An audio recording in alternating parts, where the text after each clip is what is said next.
100 ఏళ్ళకి సరిపోయే కేసీఆర్ చేసిన విధ్వంసాన్ని కానీ, అదేవిధంగా నిరుద్యోగ యువకులకు ఇప్పుడు నోటిఫికేషన్ గ్రూప్ 1 ఇచ్చిన దాంట్లో ప్రతి నియోజకవర్గంలో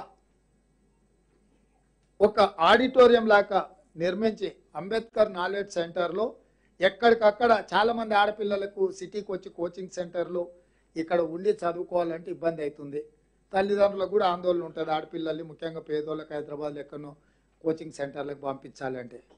అందుకే ఈరోజు జ్యోతిరావు పూలే భవన్లో ప్రొఫెసర్లను పిలిపించి కూర్చోబెట్టి ఆన్లైన్లో వాళ్ళతో గ్రూప్ 1 పరీక్షలకు ప్రిపేర్ అయ్యే వాళ్లకు క్లాసెస్ ఇక్కడ నుంచి చెప్పించి ఎక్కడికక్కడ నియోజకవర్గాలలో ఒక నాలెడ్జ్ సెంటర్ను అత్యవసరంగా నిర్మించి ఆయా ప్రాంతాల నియోజకవర్గాలలో ఉన్న నిరుద్యోగ యువకులు అక్కడ వెళ్ళి కూర్చొని ఆ క్లాసులు విని చదువుకోవడానికి అవసరమైన ఏర్పాట్లు కూడా చేయాలని ఈరోజు మా ప్రభుత్వం నిర్ణయం తీసుకున్నది. పేదలు కుటుంబాలను వదిలి నియోజకవర్గాల నుంచి నగరాలకు రాలేని నిరుద్యోగ యువకులకు ఈ వెసులుబాటును కల్పిస్తున్నాము.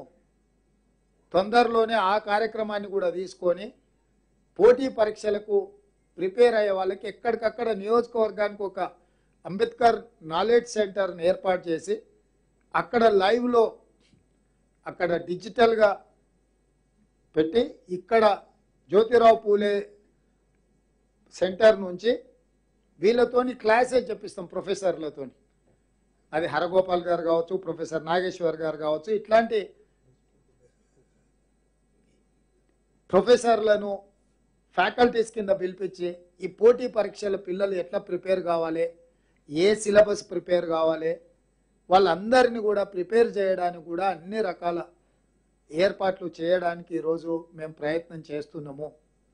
ఎందుకంటే అయ్యో మేము కోచింగ్ సెంటర్కి పోలే, మాకేదో నష్టం జరిగింది, మేము హైదరాబాద్కు పోలేకపోతున్నాం కదా, మా పేదరికం అడ్డం వచ్చింది, లేకపోతే మేము ఆడపిల్లలం కాబట్టి మా తల్లిదండ్రులు నగరాలకు పంపించలేకపోతున్నారని ఆడపిల్లలు ఎవరు కూడా ఆందోళన చెందొద్దు.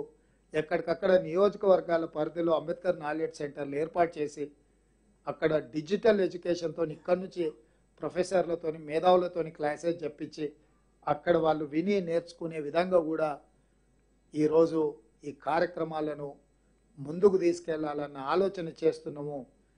ఇంకా ఏమైనా సలహాలు సూచనలు ఉన్నా కూడా మీరు ఎవరైనా ఇవ్వచ్చు. మంచి జరుగుద్ది, తెలంగాణకు ఉపయోగపడుతుంది అని అంటే మా ప్రభుత్వం మీరు ఇచ్చే సూచనల్ని తప్పకుండా స్వీకరిస్తుందని చెప్పి నేను ఈ సందర్భం మీకు అందరికీ తెలియజేస్తున్నాను.